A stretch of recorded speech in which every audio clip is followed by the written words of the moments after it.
What's going on, guys? Welcome back to Droove Drives. Today I'm at Grubbs Kia Wichita Falls to make a video on the 2027 Kia Telluride X-Pro SX Prestige. This vehicle is powered by a 2.5 liter turbocharged 4-cylinder with 274 horsepower, 311 pound-feet of torque, mated to an 8-speed automatic transmission. And I've got Bailey with me from Grubbs Kia, and he's going to tell us about this vehicle. Yeah, so the only big differences between the cars are you get this instead of a standard gear shifter, you got forged carbon fiber everywhere. You've got a terrain mode, you can go snow, sand, mud, anything like that. You've got the bigger steering wheel, so it does fit everywhere. You get 24.7 inches of display, you've got 12.3 here. You have a 5 little inch display of screen here for your air controls, and then you get 12.3 for all of your Apple CarPlay, Android Auto navigation. On that side, you're going to see all your seat settings, heated and cooled seats. You get a heated steering wheel, and you also get massaging seats this year. And you can also change it where it's lumbar, whole body, or just turn it off completely. Yeah, that's actually pretty cool how it has like massaging seats too, but I guess it's the SX Prestige, so it has all the equipment, right? And this is the highest trim. Yep, highest trim. Highest trim you can get. You get your heads-up display, you get your monitor here for the backup camera, and if you don't like that, it's as simple as just flipping it down and you get to see everything there.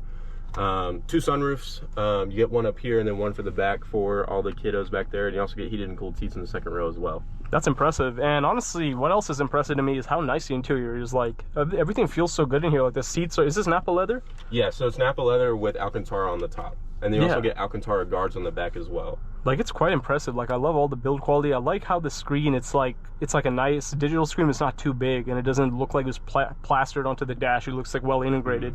So that's actually really cool. And I love the cup holders and all the space you have. You also have a remote start on the key. This is like the typical Kia key fob that you find. And then you put the car in reverse and you have a 360 view camera.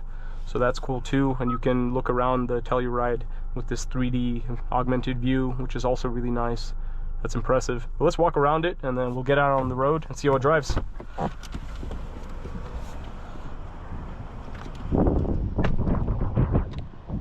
So this color looks awesome. This is like a new brown terrain color, right? Yeah, so it's terrain brown. It's a matte color. So with the XX Pro Prestige, you're going to get 18-inch wheels with all-terrain tires. You're going to lose your fog lights for recovery points, and then blacked out grille, blacked out badging, make it look really, really sleek. You still get LED headlights. One of the new features with this is the door handles actually fold in when the car is locked, so you don't have to worry about anybody breaking in the car anytime soon. That's really cool. And then like the rear seats are you know, you have a lot of space. You know, I'm 6'2", Bailey over here is 6'6", and we can both fit back in these seats pretty comfortably. So that's pretty cool. So you can have adults, you know, pretty tall adults sit back here, and obviously for kids, you have a lot of room. You have the sunshades there. But I just love the ergonomics of the cabin. I think they did a good job designing the whole cabin in general. So you have the X-Pro badge in the back, and I just love the taillights. A lot of people say it looks like a Range Rover, and I honestly agree. Yeah, and they actually have startup animations too, so it'll flash red and then go all the way to the bottom and come back up. Same with the headlights. Awesome, okay. And with the X-Pro, you get 2 recovery points in the back as well. Let's see the trunk, and then let's get out on the road. So yeah, there's a lot of space with the third row down. But I feel like even if you have the third row up, you can fit a decent amount of stuff, unless you have to lug like a lot of groceries or whatever, you know? So that's cool. But let's drive it now. I'm very anxious to see how it drives.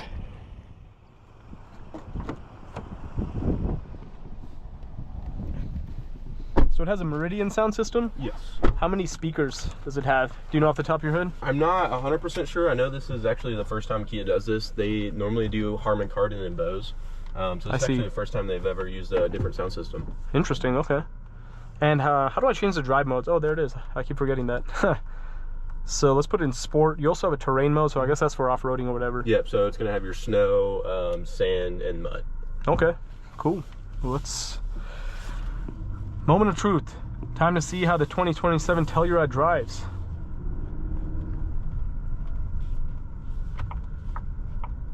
Oh yeah, I love those turn signal cameras that Kia and Hyundais have. That's really innovative that they did that.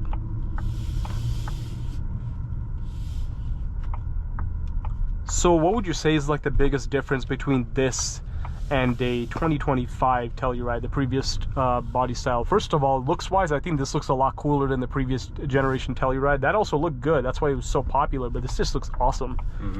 So one of the biggest differences, honestly, would be the smaller engine. So you actually get a little bit better gas mileage. It's not too terribly much. With the 25s, you get like 18 to 17 miles average, and then with this one, you're getting 19. So smaller engine, you know, you're going to get a little bit better. And then actually wireless CarPlay is one of the things that a lot of people complained about in the 25. So Kia kind of listened, and you know, they put wireless CarPlay in these.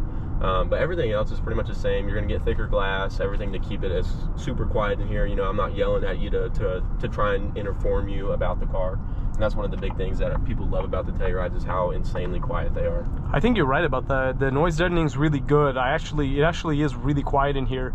And I was expecting the 4-cylinder to be super loud. It is a little loud for sure, considering it is a 4-cylinder, but yeah, the noise deadening makes it a little quieter for sure.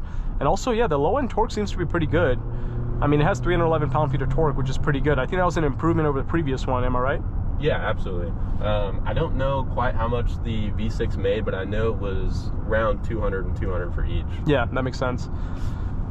But yeah, like, I mean, I understand it's a 4-cylinder and everything, and you know, people sometimes want a V6 in a big SUV like this, but I feel like for the Telluride, you know, I guess you're going to get better fuel economy with the Turbo 4 as opposed to what was a 3.8 V6 before. Yeah. And then it seems like it has more than enough, you know, low-end torque for like your daily driving and all that. And I feel like in the looks department, it's fantastic, and in terms of practicality and everything, you have a lot of space. And obviously the SX Prestige gives you some amazing features, and you know, for the value you get for your money, it's a really good bang for your buck, right? Absolutely. With the design features, you're not really compromising in terms. It's not like you're compromising by not getting a, you know, some $100,000 SUV and getting this in terms of looks and all that, because this looks just as, you know, attention grabbing as some of these Range Rovers out there. Let's see. Let's try the paddle shifters. There was a little bit of like turbo lag for sure. I mean, I feel like most people won't be using the paddle shifters. Yeah, I haven't personally seen anybody use paddle shifters on a Telluride. It's more like the K5 GTs and the K4 GT line turbos, all those, like your sportier cars. Right. I can say though, one of the differences for me, just riding in the passenger seat, it doesn't feel any different with the 4-banger. I really thought there was. Right. But with the 4-cylinder, I mean, it still feels the same. Like, it still feels like I'm in a Telluride. It still feels like I have enough get up and go to, you know, get up and go on the street or on the highway or anything like that. It really doesn't feel too different. One thing I have to say right off the bat is this definitely feels way better built than the previous generation Telluride in terms of features in the interior, and in general, the car feels heavier to me in a good way. Like, it feels heavy, like it feels well built, it feels robust. I definitely feel that difference. So Kia definitely went all out in terms of improving the build quality on the Telluride from first impressions. So I'm really happy to see that. That's actually pretty awesome that they did that.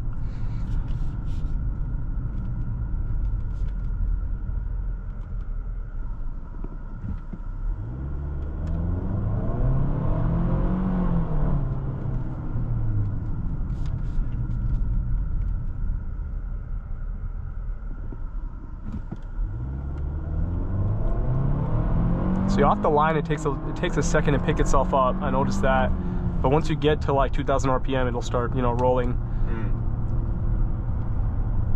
So obviously this one's all-wheel drive, but as far as like the lower trim Tellurides, do they come with front-wheel drive, rear-wheel drive, or? They're front-wheel drive. Okay. And the good thing about Kia is actually you're not completely using all-wheel drive all the time unless you're like over 80% throttle. Which is the good thing. Unless you put it in a terrain mode, then obviously it's going to try and do everything it's got to keep all 4 tires spinning at the same time. Sure. But as far as power distribution, a lot of people kind of get scared away when they hear all-wheel drive, and that's because, you know, am I going to have to replace 4 tires instead of 2? Good thing is with Kia is it's going to mainly use your front 2 tires.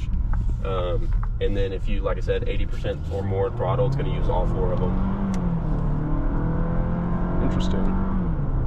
Yeah, I just did a quick turn maneuver right there. Seems like the car didn't have a lot of body roll or anything, which is cool. I really like the steering. Did you notice that the steering's like really precise? I think they really improved on the steering too. I love the wheel. Like, I made a point in my walk around video that I posted yesterday that the steering wheel is not like a full circle. It's kind of like has like a squarish shape to it.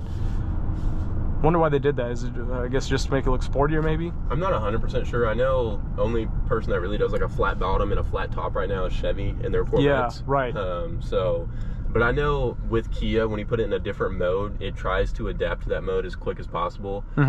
So with the Sport, you're gonna feel, you know, a lot more throttle response. The steering is gonna be a lot more stiffer. But if you were to put this in normal mode, you don't have to feel like stiff. Like, it's not insanely stiff steering, but it definitely can feel a difference. Yeah, that makes sense. I'm obviously one of those people, regardless of the car I'm in, I'm going to be using paddle shifters. I'm going to be putting it in sport mode and all that.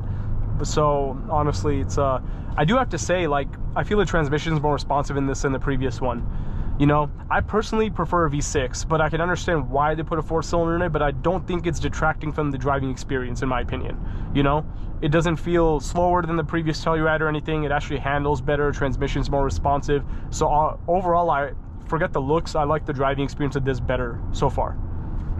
And especially with these ones being more comfortable seats. So like I said, I'm 6'6", and you know, I feel more comfortable in the car.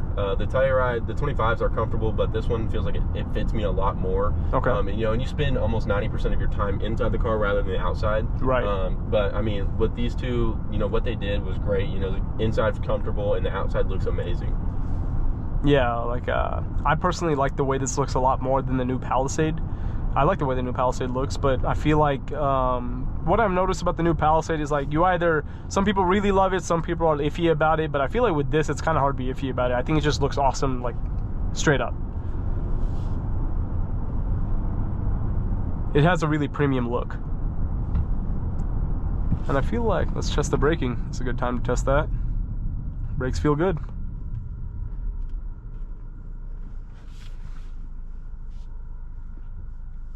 So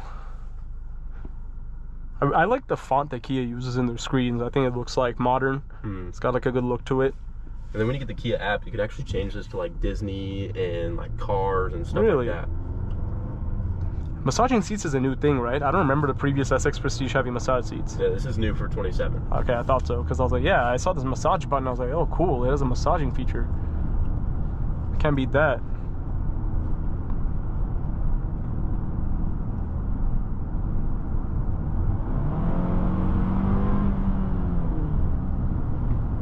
So yeah, under hard acceleration, you can definitely hear the whine from that 4-cylinder. That is noticeable for sure, but obviously with normal driving, without putting your foot, having a lead foot, you're not going to really notice that. I feel like, again, most people don't drive in the aggressive manner that I typically drive. I know most consumers are just buying a car just to, you know, most people aren't really trying to go race down the streets. Everyone is just trying to get from point A to point B, you know. And one of the main reasons everybody buys, you know, Tellurides, Palisades, and everything like that is because, granted, this is a third-row car. It doesn't really feel like you're driving a third-row car. You know, doing an U-turn, doing turns in general, you know, even just sitting in the driver or passenger seat, it doesn't feel like we're in, you know, a third-row SUV right now. It doesn't, actually. Like, yeah, that's a good point that you make. It doesn't feel like the body roll. It doesn't feel like it's ponderous or you're going to tip over if you make a sharp turn. It actually feels very well planted, so that's impressive. Those are things that are very important for something that you're going to be daily driving.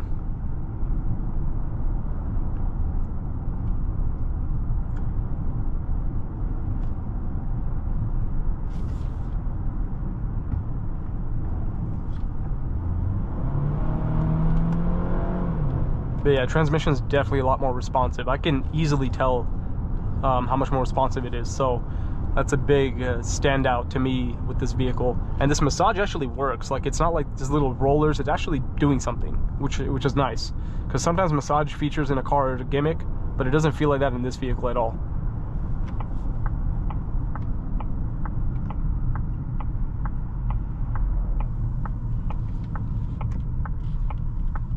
So we have returned to Grubbs Kia in CDJR Wichita Falls, so let's park this vehicle and conclude the video.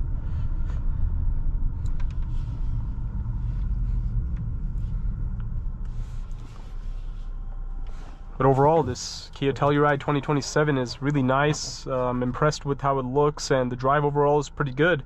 But thanks, Bailey, for telling us about this vehicle. If you would like to shop for your own 2027 Telluride, be sure to hit up Bailey and the team here at Grubbs Kia, and check out the link to Grubbs Kia and Grubbs Family Dealerships in the description below. And I'll catch you on the next video. Thanks for watching Drew Drives.